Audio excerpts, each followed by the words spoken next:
అందరికీ నమస్తే గరం గరం వార్తలకి స్వాగతం ఇయాల కూడా మీకోసం చాలా వార్తలు పట్టుకొచ్చినాం అంతకంటే ముందుగాల హెడ్లైన్ సమోసా దొంగలను పట్టుకునే ఆపరేషన్ చేస్తున్న రాజేషు సమోసాలు తినాలనిపిస్తే కొనుక్కోవచ్చు కదా ఇట్లా కొట్టేయాలన్నా మళ్ళీ కన్ను కొట్టిన టీడీపీ ఎమ్మెల్యే మేడం గడ్డి వీకిచ్చిరు పోలీసులు ఇంకోసారి చేస్తారా ఆయా తప్పులు పెళ్లి కొడుకు ఎత్తుకుపోయిండు 10 లక్షలు ఎంత బాధపడ్డారో పిల్ల ఇంటోళ్ళు ఎమ్మెల్యే మేడం కన్ను కొట్టింది అది కూడా మీటింగ్ లా అంతకు ముందు కూడా ఒకసారి గట్లనే కన్ను కొట్టింది ఇంతకు ఆ మేడం ఎవరు అనుకుంటురా చూడండి మీరే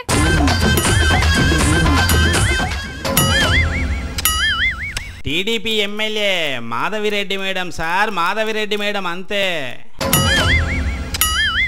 ఇప్పుడే కాదు ఇంతకు ముందు కూడా ఇటనే కన్ను కొట్టింది అది కూడా చంద్రబాబు సార్ పక్కన ఉన్నప్పుడే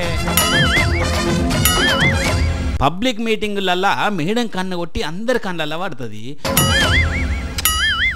కడప కార్పొరేషన్ పాలక మండలి సమావేశానికి పోయి అక్కడ మేయర్తోని సమానంగా సీటు కావాలని లొల్లి వేసి ఇంకో ఆ మెంట తీసుకొచ్చిన వాళ్ళని చూసుకుంటా ఇట్లా కన్ను కొట్టి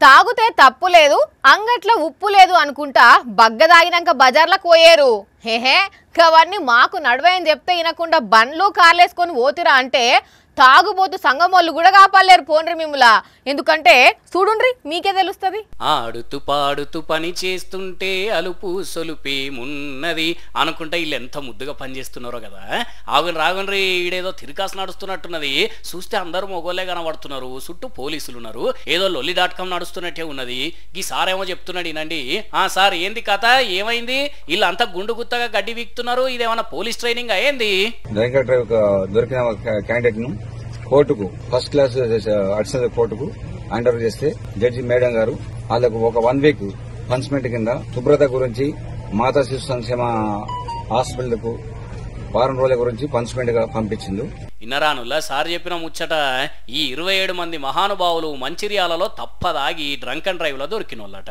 వీళ్ళని తీసుకుపోయి కోర్టులో హాజరుపరిస్తే ఆయనతో వారం రోజులు గడ్డి వీకి ఇళ్లతోని చక్కగా అవుతారు అని జడ్జి తీర్పునిచ్చిండ్రట పెద్ద ఫిట్టింగే కదా పాపం చలికి పొద్దున్నే లేచి పిల్లల దవకన చుట్టుపక్కల ఒక్క పోస లేకుండా గడ్డి వీకేస్తుండ్రట కొడవన్లు చేపట్టవే చెల్లెమ్మ కొంగు నడుముకు చుట్టవే చెల్లెమ్మ అనుకుంటా 5 దాకా గడ్డి గాదం సాఫ్ సఫాయి చేస్తున్నారట పుసుక్కున అలవాట్ల పొరపాటై పొద్దున్నాక గడ్డి వీకి అలిసిపోయినాం సార్ ఇంత మందు పోస్తారా అని అనేరు పనిష్మెంట్ ఇంకా గట్టిగా అవుతుంది అయినా తాగి సప్పుడేకి ఇంట్లో వండుకోక ఏందయ్యా మీకు బాధ తాగితే కిక్కొచ్చుడేమో గానీ ఈసోటి పనిష్మెంట్ తోని తాగుడు పేరు చెప్తేనే కక్కొచ్చేటట్టున్నది పాపం సరే గాని పనిష్మెంట్ అయిపోయినాక అందరు పోయి ఆ మంచిర్యాల అనే బోర్డు కాడ ఫోటో దిగి పెట్టుకోండి అన్యాలం పాడుగాను కాయలు కాసే చెట్టుకే దెబ్బలు లాక్తాయంటే గిదే కావచ్చుల్లా మొక్కలు పెంచుండ్రి మొర్రో అని సర్కారోళ్ళు ఒక దిక్కు సాటింపే చెప్తుంటే ఈ పోలీసు వాళ్ళేమో అట్లెట్లా పెంచుతారని గుస్సా అవుతుర్రు పాపం ఒక ఆయన కాయిష్ కొద్దీ ఇంటి మీద 5-6 మొక్కలు పెంచుకున్నందుకే జైలు వేసిర్రట ఇదెక్కడి గోసా భయంగా బతికేటోళ్ళు కుక్కను పెంచుకుంటారు బాజాప్తా బతికేటోళ్ళు మొక్కను పెంచుకుంటారు పాపం ఈ సారు కూడా 4 మొక్కలను పెంచుకుంటున్నాడు ఎంత పచ్చగా ఉన్నాయో కదా ఈ మొక్కలు మంచిగా బకెట్లల్లో ఎరువులేసిండు మేడ మీద మొత్తం ఏపుగా ఎంత చక్కన తోట పెంచుతుండో కదా సారు పెంచుతున్న మొక్కలు మరి ఇంత మంచి మొక్కలు పెంచితే అసలు పోలీసులు ఎందుకు లోపలేసిండ్రు అంటే తులసి మొక్కసు అంటే ఈ సారు ఈ మేడ మీద మేలిమి గంజాయి వనాన్ని తయారు చేసిండు మహానుభావుడే కదా అందుకే లోపటేసిండ్రు మరి వరంగల్ శివనగర్ లో ముచ్చటిది సారు పేరు పల్లెబోయిన కుమారు ఇవన్ దగ్గరనో పనిచేసుడేంది నేనే ఓ కొత్త ప్రపంచాన్ని సృష్టిస్తా అనుకొని పైసలాశతోటి గంజాయి మొక్కలు పెంపు చేస్తున్నాడు 1 వాయ 2 వాయ ఇప్పుడు ఇల్లు మొత్తం గంజాయి తోట అయిపోయింది డిక్కి బలిసిన కోడొచ్చి చికెన్ సెంటర్ ముంగట తొడగొట్టినట్టు మనోని మతలావు యాంటీ డ్రగ్స్ పోలీసు వాళ్ళకి అందిందట హుటాహుటిని వచ్చి పసిగట్టే కుక్కతోని వాసన చూపించిండ్రు పాపం 1 రోజుల సంధి శ్రమ కోర్చి పెంచుకున్న గంజాయి మొక్కలను మొత్తం మీకిపోయినరు ఏంది కుమారయ్య గంజాయి దందా బుద్ధిగా పని చేసుకుంటే కాదా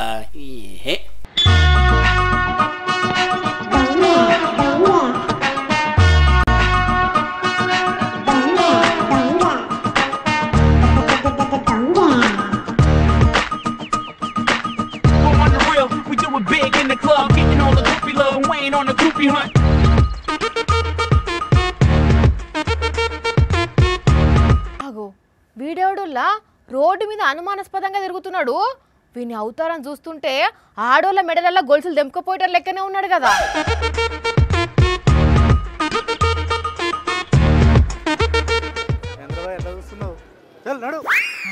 ఏదో ఉన్నది, వీడిలో చేద్దామనే అనుకుంటున్నాడు. ఎందుకైతే అందుకే అరుద్దాం, దొంగ దొంగ దొంగ దొంగ.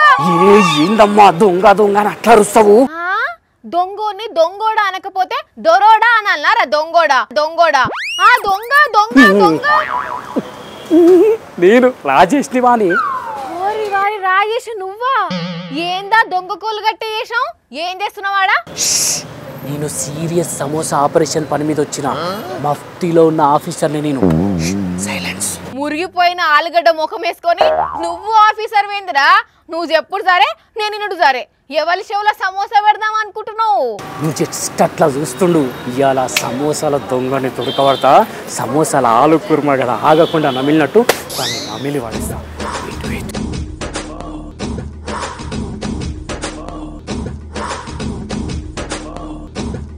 ఏమేమి సమోసాలు ఉన్నాయి మీ దగ్గర? వెండి సమోసాలు ఉంటాయా, బంగారపు సమోసాలు ఉంటాయా? అందరి దగ్గర ఉన్నట్టే నా దగ్గర ఆలు సమోసా ఉంది. తీస్తా. ఏం సమోసాలు అమ్ముతారు, ఏం చేస్తారు మొత్తం తీస్తా.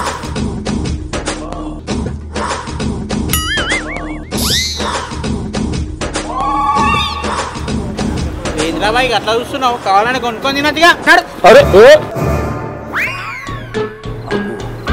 వీడే కూడా సమోసా తింటుంది. వీడే వాడా, వాడే వీడా? అన్నా నమస్తే. నమస్తే. నీకు సమోసాలు అంటే ఎందుకు ఇష్టం అన్న అంతగనం? నేను మోసాలు చేయ కాబట్టి నాకు సమోసాలు అంటే ఇష్టం.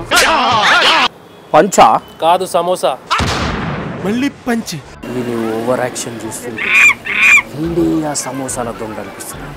ఎందుకైతే అందుకే డైరెక్ట్గా అడిగేద్దాం, తర్వాత కడిగేద్దాం. హలో, అది చేసింది మీరేనా?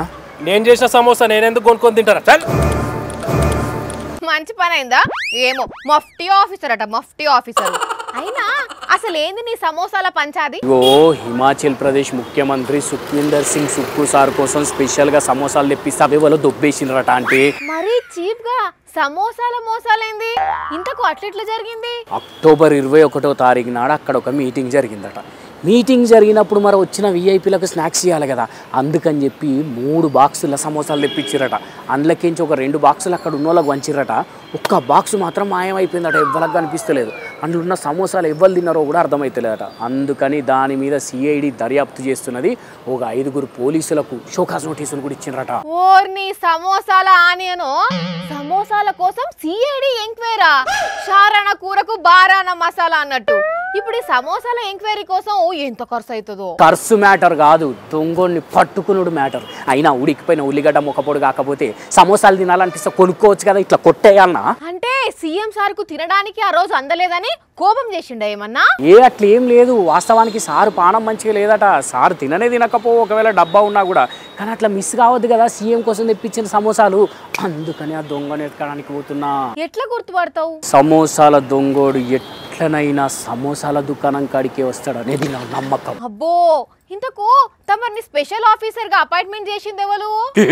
మనల్ని ఒకరు అపాయింట్ చేసిన ఎక్కడిది, సెల్ఫ్ అపాయింట్మెంట్ తీసుకుని ఆ దొంగగాని దొరకబడతా సీఎం సార్ దగ్గరికి తీసుకుపోయి, సార్ ఈడే మీ సమోసాలు కొట్టేసిందని చెప్తా, మార్కులు పడతాయి. అప్పుడు ఆ సీఎం సార్ దగ్గరనే నేను ఉండొచ్చు, ఎంచక్క మస్తు పనులు చేసుకోవచ్చు.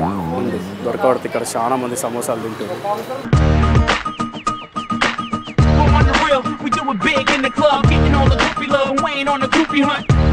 గుజ్జులేని సమోసా ఎట్లుంటుందో బుర్రలేని నువ్వు కూడా గట్లనే ఉన్నావు పో.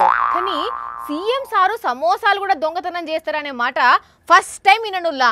మరి గంతమంది సెక్యూరిటీ నడుమ ఎవరు తీసిర్రో ఏమో పో. ఎంతైనా వాళ్ళ నడుమిట్లో ఉండేటోళ్ళు అయి ఉంటారు కావచ్చు. సత్తా ఇస్తే కూడా కొందరికి మజా అనిపిస్తుంది, పరాష్కం చేస్తే పానం హుషారైతుంది. ఒకరికి చెక్కులుగులో చేసి సంతోషపడితే మస్తు సంబరపడతారు. పక్క పొంటోళ్ళు కూడా ఖుషి అవుతారు. వాడిపోయిన ముఖాలు నవ్వు ముఖాలైతాయి. కానీ డోస్ ఎక్కువైతే ఇగో ఇట్లుంటది. ఆగు, బస్సు కిటికీల నుంచి 2 ప్యాకెట్లు తీసుకున్నాడు ఒక పోరడు. పైసలేవయ్యా అని అడిగితే ఒకటే సతాయిస్తున్నాడు. ఓరయ్య బస్సు పోతుందిరా, నీ పరాష్కం పాడుగా నన్ను మొత్తుకున్నా పట్టించుకుంటలేడు. ఏ బాబు, పాప మా మనిషిని ఏం సతాయిస్తున్నావు రా అయ్యా? చిప్స్ ప్యాకెట్ ఒకటి, పల్లె ప్యాకెట్ ఒకటి తీసుకున్నావు కదా, ఊకే పైసలే రాదు. ఇగో గిట్లున్నాయి ఉల్లా కొందరు శాతలు. బుద్ధి ఉట్టి స్నాక్స్ తీసుకున్నోడు సప్పు లెక్క పైసలు ఇస్తే అయిపోతుంది కదా. కానీ మనోడు పాపం వాటిని అమ్ముకునేటాయనను బస్సు వెనక ఊరికిచ్చిండు. బస్సు ఓతనే పక్కనే ఉంది అయినా అట్లనే చేస్తున్నాడు. ఆ మనిషి బస్సు వెనకట్ల ఉరికొస్తుంటే మనోనికి మస్తు ఖుషి అవుతున్నట్టున్నది. బస్సు సైడ్ అద్దంలో ఈ కథ అంతా చూసిండు డ్రైవర్ సావు. డోర్ తీసి కిందకి దిగిండు.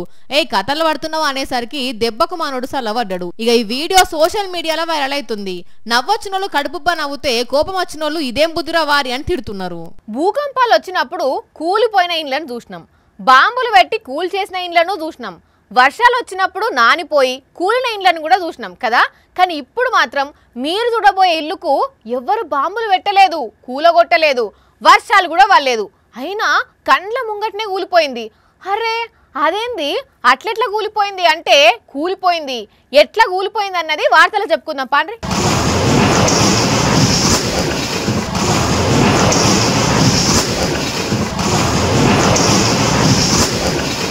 అప్పరి విడ్డో కుప్ప కుప్ప కూలింది పో.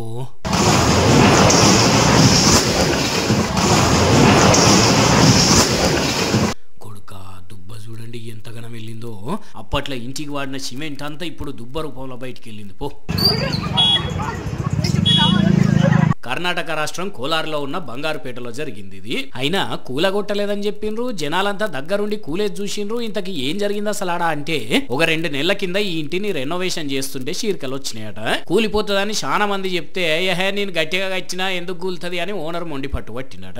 కానీ ఇంటి పక్క వాళ్ళకు భయమై ఫైర్ ఆఫీసర్లకు ఫోన్ కొడితే వాళ్ళు వచ్చి చెకింగ్ చేసి ఏ క్షణాన కూలేది తెలియదు, ఇమీడియట్ గా ఫస్ట్ మీరు ఖాళీ చేసేయండి ఇంట్లో నుంచి అని అంటే కట్టు బట్టలతోనే అప్పటికప్పుడు ఆ బిల్డింగ్లు ఉంటున్న 3 ఫ్యామిలీలు బయటకు వచ్చేసినాయట. వాళ్ళు అట్లా బయటికి వచ్చిండ్రో లేదో 5 అంటే 5 నిమిషాలు ఇట్లా కూలిపోయిందట ఇల్లు. చూడండి ఇక ఎట్లున్నదో కథ. ఫైర్ డిపార్ట్మెంట్ సార్లు టైంకు దేవునోతుగానే వచ్చినట్టు అయింది. మరి లేకుంటే 2 నెలల నుంచి ఆల్లీళ్ళు చెప్తున్నా ఇల్లు ఇనకపోవుడేంది, కరెక్ట్ గా ఫైర్ డిపార్ట్మెంట్ వాళ్ళు వచ్చి హెచ్చరించుడేంది, వీళ్ళు ఇంట్లోకించి బయటకు వచ్చుడేంది, వచ్చుడొచ్చుడుతోనే కూలుడేంది. నశివ మంచిగున్నది పట్టునరా 3 ఫ్యామిలీలకు, అందుకే ప్రాణాలతో బయటపడ్డారు. కాకుంటే ఇంట్లోన్న సామాన్తో పాటు బయటున్న కరెంటు తీగలు, ఆఖరికి డాబా మీద ఆరేసిన బట్టలు కూడా పనికి రాకుండా అయినాయి గానీ బతికి బట్ట కట్టిండ్రు. అందుకే పబ్లిక్ జర ఎందుకైనా మంచిది ఈ ఇండ్లను రెనోవేట్ చేసేటప్పుడు జాగ్రత్తలు పాటించుర్రి. చిన్న క్రాక్స్ వచ్చినాయి ఇది ఇంకేమైతుందని అస్సలకే అనుకోకండి, క్వాలిటీ చెకింగ్ చేయించుకోండి పైలం. ఏపీ నుంచి తెలంగాణకు, తెలంగాణ నుంచి ఏపీకి దినం లక్షల మంది ప్రయాణం చేస్తారు. ఎక్కువ డబ్బులు ఉన్నోళ్ళు విమానాలల్లో పోతే ఇక నార్మల్ పబ్లిక్ రైళ్లల్లా బస్సులల్లో వచ్చి పోతుంటారు. ఎక్కువ మట్టుకు బస్సులలోనే ప్రయాణం చేస్తారు. మనం కూడా గట్లనే చేసేవాళ్ళం కదా. అయితే ఒక అక్క కూడా అట్లనే ఏపీ నుంచి హైదరాబాద్కు బస్సు ఎక్కింది. పాపం హైదరాబాద్ రాకముందే సొమ్ములన్నీ పోగొట్టుకున్నది. ఇగో ఈ అక్కనే సొమ్ములు పైసలన్నీ పోగొట్టుకున్నది. ఆంధ్రప్రదేశ్ రాష్ట్రం మండపేటలో ఇగో ఈ ప్రైవేట్ ట్రావెల్స్ బస్సు రాత్రిపూట ఎక్కి నిద్రపోయిందట. తెల్లారేసరికి అబ్దుల్లాపూర్ మెట్టు చేరుకొని చూసేసరికి బ్యాగు తిరగానే ఉన్నది. కట్ చేసే కా నుంచి కట్ చేసిర్రు, తీసేవన్నీ తీసేయండ్రు. చెప్పక్క ఏమేం పోయినాయి? 130, 140 అండి. ఇక్కడేండి దగ్గరలో చూసుకున్నానండి. మరి ఎట్లక్క, ఎవరి మీద అనుమానం ఉన్నదా? నాకు ఎవరి మీద అనుమానం లేదండి. ఒక ఆవిడ ఉందండి, ఇలా తట్టు లేపారమ్మా, తడు ఏంటి తడుముతున్నారంటే మెళ్ళది తడుముతున్నారంట్లకి గబగబా ఆవిడ వదిలేసి ఇంకో దుక్కుని వెళ్తే ఇంకొక ఆవిడ కాళ్ళు తడిమే. అన్యాయం పాడుగాను చూసినారు ఎంత పనైందో. 15 లక్షల రూపాయల సొమ్ము అంటే మామూలు మాటలా? మరి సొమ్ములు గిట్లా పెట్టేది ఎవరు చూసిండ్రో, ఎట్లా దొంగతనం చేసిర్రో తెలియదు గాని పొద్దుటీల నుంచి సాయంత్రం దాకా బస్సులున్న ప్రయాణికులందరినీ స్టేషన్లనే ఉంచిండ్రు. కొందరేమో అర్జెంట్ పని ఉన్నదని, పట్నం పోతున్నాం జర ఇడిచిపెట్టమని, ఏదో ఒకటి దేలేదాకా ఉండాల్సిందేనని చెప్పే వరకు పుసుక్కున వెళ్ళిపోతే లేనిపోని పీకులాట అవుతుందని అందరు అట్లనే ఉన్నారు. మరి పోలీసులు ఎట్లా పట్టుకుంటారో ఏ తెలివి ఉపయోగిస్తారో గాని ఈ ముచ్చట ఇటు ఉంచితే ఇటు మేడ్చల్ జిల్లా చెంగిచెర్ల దగ్గర ఈ దొంగ బద్మాష్ గాడు దొంగతనానికి ఒకరింట్లో దూరితే పట్టుకొని చెట్టుకు గట్టేసి కొట్టిర్రు. అవురా వారి సిగ్గులేదారా? ఏదైనా పని చేసుకొని బతుకుతేందిరా? ఎందుకో ఏమో ఈ నడుమ దొంగ బద్మాష్ గాళ్ళు జనాల సొమ్ముల మీద పడి కంటి మీద కునుకు లేకుండా చేస్తుర్రు.